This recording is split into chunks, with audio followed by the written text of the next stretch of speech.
विमल, पोलो, जोमा केसरी, हर पल मनाओ केसरी त्योहार। आनंद विजय, पहले इसी का जवाब दे दीजिए भाई कि इतने सारे ये करोड़ों के संख्या में वोटर डेड, शिफ्टेड, डुप्लीकेट क्यों वोटर लिस्ट में पड़े हुए थे? और शहजाद इशारा कर रहे हैं कि इन्हीं नामों का गलत इस्तेमाल भी होता है। देखिए मानक, हमारे और अनंत विजय के बीच में लड़ाई लगवाने का काम मत करिए। नहीं नहीं बिल्कुल नहीं, कोई लड़ाई नहीं, मुद्दे पर बात हो रही है। वो अलग अलग राय है, अपनी राय रखें, दर्शक तय करें। और ऐसे भी मैं अपने संपादक से लड़ने का दुस्साहस कर नहीं सकता हूं। ये बात एक मैं पहले स्पष्ट कर देता हूं। लेकिन मैं आशुतोष जी से बिल्कुल सहमत हूं। और 2003 से लेकर 2014 तक के जितने चुनाव हुए, उस समय के मुख्य चुनाव आयुक्तों को समन करना चाहिए, उनको बुलाना चाहिए और उनसे ये पूछा जाना चाहिए कि आपके होते हुए, क्योंकि 2003 के बाद से हो रहे हैं सब, और 14 तक का चुनाव इस सरकार के आने के पहले पुरानी सरकार के देखरेख में संपन्न हुए हैं।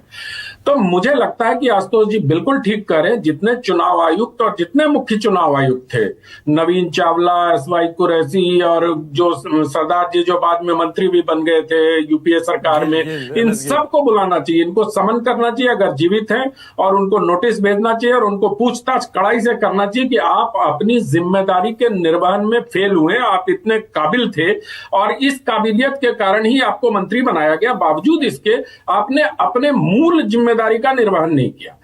तो ये तो बात मैं अपने आशुतोष जी से बिल्कुल सहमत हूं इन सब लोगों को, और इनको तत्काल मतलब फास्ट ट्रैक कोर्ट में इन पर कार्रवाई करके मुकदमा चला के सजा देनी चाहिए। इनमें 14 से और 25 तक वालों को भी जोड़ दीजिए ना, सिर्फ 3 से 14 क्यों लेते हैं आप इसमें? नहीं भाई, ये तो ये 14, अब मैं पूरी बात तो अभी तो मैं 3 से शुरू हुआ हूं, आगे भी तो बोलने दीजिए। मतलब अब कैसे बीच में कैसे जाऊंगा मैं?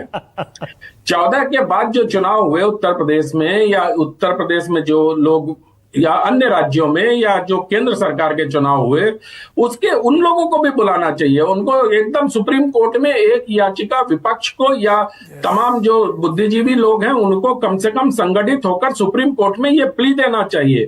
और मैं तो आशुतोष सर से ये भी कहता हूं कि इनको इसमें लीड लेना चाहिए और जाके सुप्रीम कोर्ट में ये तो बहुत ही संवैधानिक और मूल आधारभूत प्रश्न उठाया है इन्होंने। लेकिन सुप्रीम कोर्ट से तय हो चुका है अनंत विजय, बार बार वहां पर सुप्रीम कोर्ट कह चुका है भैया नहीं, इलेक्शन कमिशन के पास संवैधानिक अधिकार भी है और वोटर लिस्ट की शुद्धि होनी चाहिए। मानक जी नहीं, आप आशुतोष जी को गलत समझ रहे हैं। इन्होंने एसआईआर पे प्रश्न ही नहीं उठाया है।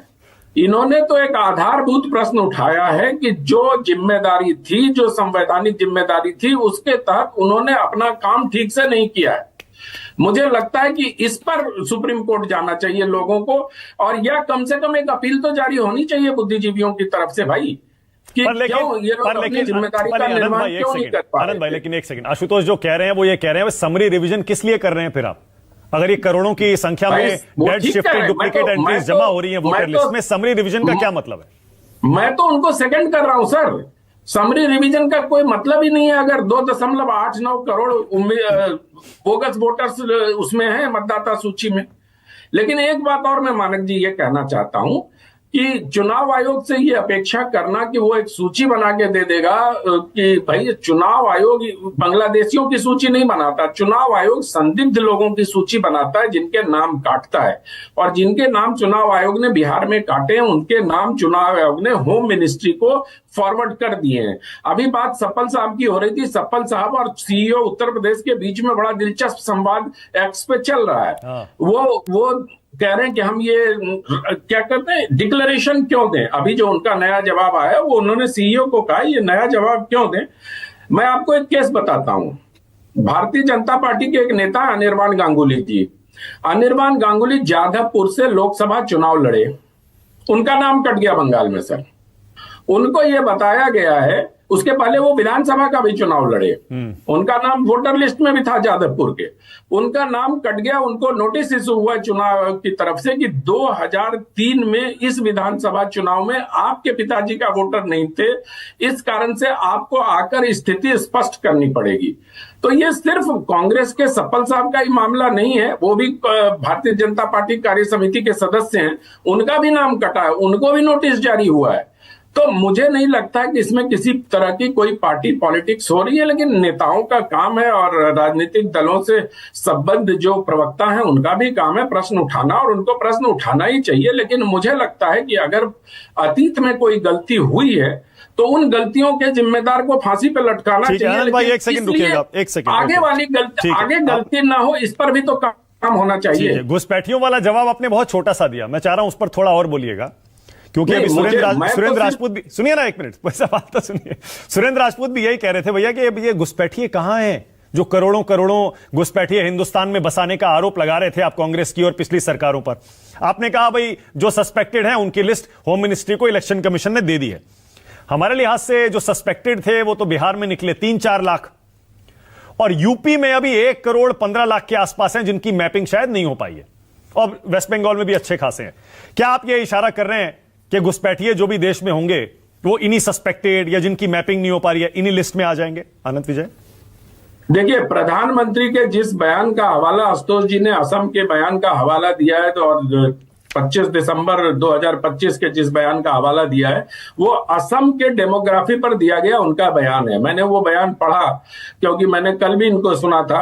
उस बयान में वो असम में चुनाव सभा को संबोधित कर रहे थे, चुनावी सभा नहीं थी, मतलब जो भी सभा थी उसको संबोधित करते हुए असम के लोकलाइज समस्या पर उन्होंने ये बात कही है। ऐसा मुझे पढ़ने के बाद प्रतीत हुआ, हो सकता है मैं गलत हूं, लेकिन घुसपैठिया इस देश की एक समस्या है, उस पर सरकार को कठोर कार्रवाई करनी होगी। लेकिन मुझे लगता है कि यहां इस पैनल में बैठे सभी लोग इस बात से तो सहमत होंगे कि मतदाता शुद्धिकरण का अभियान इस देश में चलना चाहिए। अगर अतीत में किसी चुनाव आयुक्त से, अगर किसी चुनाव आयोग से गलती हुई है तो उसके आधार पर भविष्य में गलती ना हो, ऐसा कोई उपक्रम तो ज्ञानेश, अब गुप्ता जी मैं भी कह देता हूं, ज्ञानेश गुप्ता जी को ऐसा कोई उपक्रम तो करना ही चाहिए। और अगर ऐसा उपक्रम कर रहे हैं वो, तो मुझे लगता है इसके लिए चुनाव आयोग का और मुख्य चुनाव आयुक्त का अभिनंदन किया जाना चाहिए। अगर वो शुद्धिकरण मतदाता के, क्योंकि इस देश में अगर गलतियां हुई हैं उसको सुधारने का प्रयास तो होना ही चाहिए ना, इसमें तो हाँ नहीं ठीक है, बिल्कुल सही, असहमति नहीं होनी चाहिए। ठीक है बिल्कुल। आशुतोष उसके बाद दे देता हूं।